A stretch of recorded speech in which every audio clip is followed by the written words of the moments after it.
Good morning, students. In our last lecture, we completed the drama one act play, the Browning version, right? Today, we are going to start chapter 8, Silk Road. And after listening this, hearing the title, you will think whether the road was made of silk. No, it was not made of silk. Once upon a time, the Chinese traders used to do the business of silk on that road, and since then it is known as Silk Road.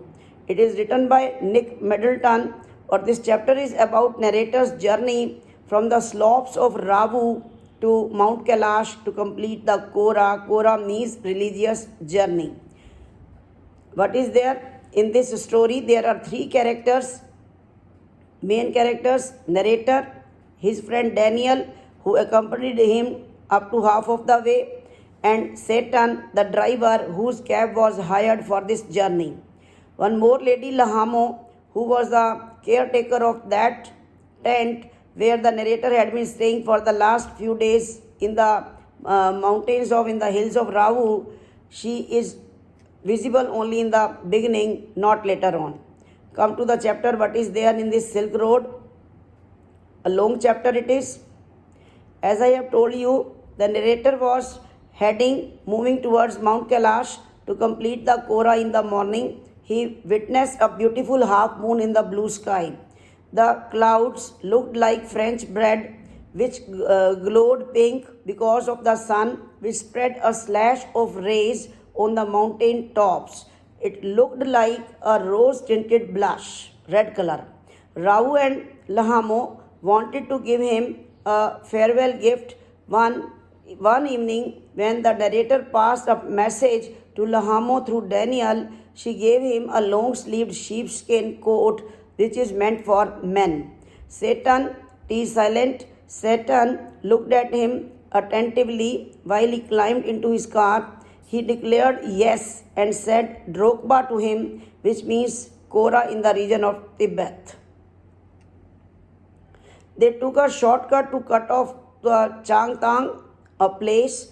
His driver knew the short route which took them to the southwest towards Mount Kailash. They had to pass high mountain passes. Satan told him that they can reach the destination only if there is no snow, and they cannot know that until they will reach there. Nothing could be predicted beforehand. The route was filled with open plains in Ravu, where gazelles, stags, deer were eating grass from the land which had little rain and disapproved, while hopping back in the void in the open space. As they moved forward, a large group of wild asses appeared. Satan told him that they were approaching the wild asses long before they appeared there. Satan pointed out a huge pile of dust which he called Kayang in his local language. And when they drew nearer to the destination, they could see a large group of animals progressing in a fast and uncontrollable manner, like they were doing military exercises, and trails of dust filled with air. As they moved past the rocky area, they came across private koras nurturing their group of birds. Both men and women stared at their car, and some also waved at home.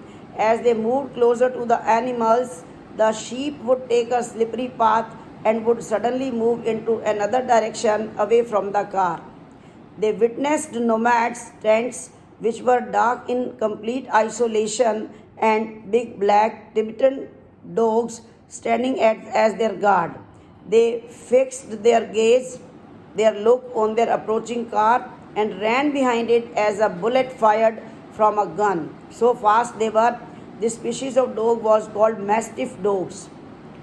Those bushy creatures were blacker than the normal black color, who wore a bright red collar, and they barked angrily at them with big jaws. Those dogs were fearless and were running towards the car, causing Satan to apply brakes and change directions suddenly. The dogs ran after them for 100 meters more and then stopped to watch them go away. These Tibetan Mastiffs became popular in China's royal courts as hunting dogs. They were brought along the Silk Road as tribute, as gift in ancient times from Tibet. As they passed the area with bushy Tibetan dogs, they started witnessing snow-capped mountains, snow-covered mountains they could see now. They entered the valley, which was covered with wide river, covered with ice, which was white and shiny in the sun. The track was moving along the river bank as they gained height, and the valley was closing in towards them. Next paragraph. The driver was driving in third gear while the turns were sharper and the ride got bumpier. They were jumping in the car. Then they moved away from the road which ran along the icy river. It had sharp slopes and big rocks coated with thick, sticky orange lichen.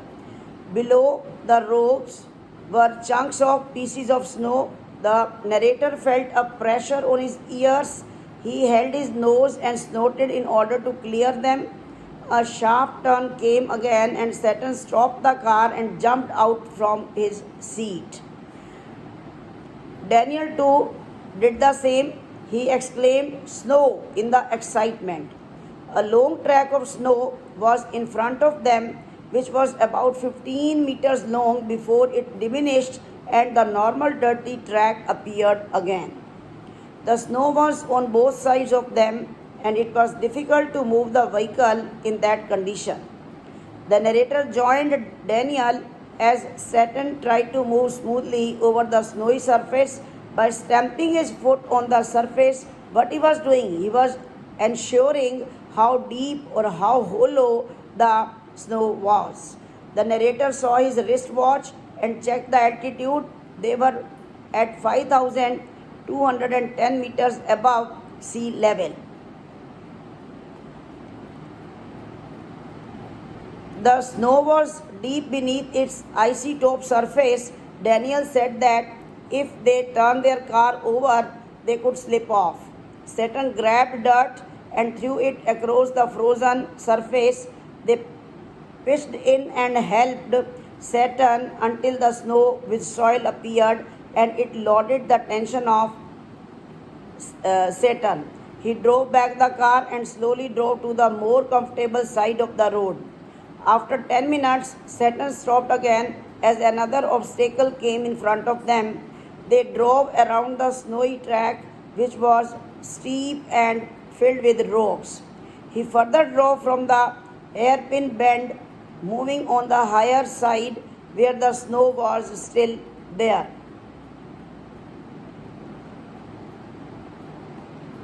The narrator checked his watch again while he was climbing the mountain in the bright sunlight.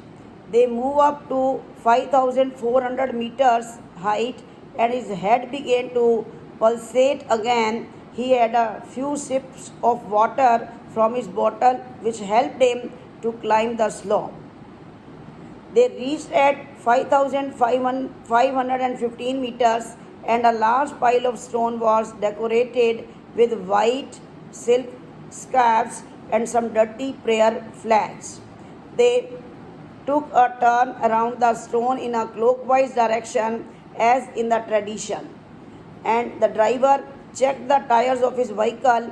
He stopped at the petrol tank and unscrewed its top, opened its top, which made a loud hiss noise as the pressure was making the fuel expand. It was affecting the petrol tank.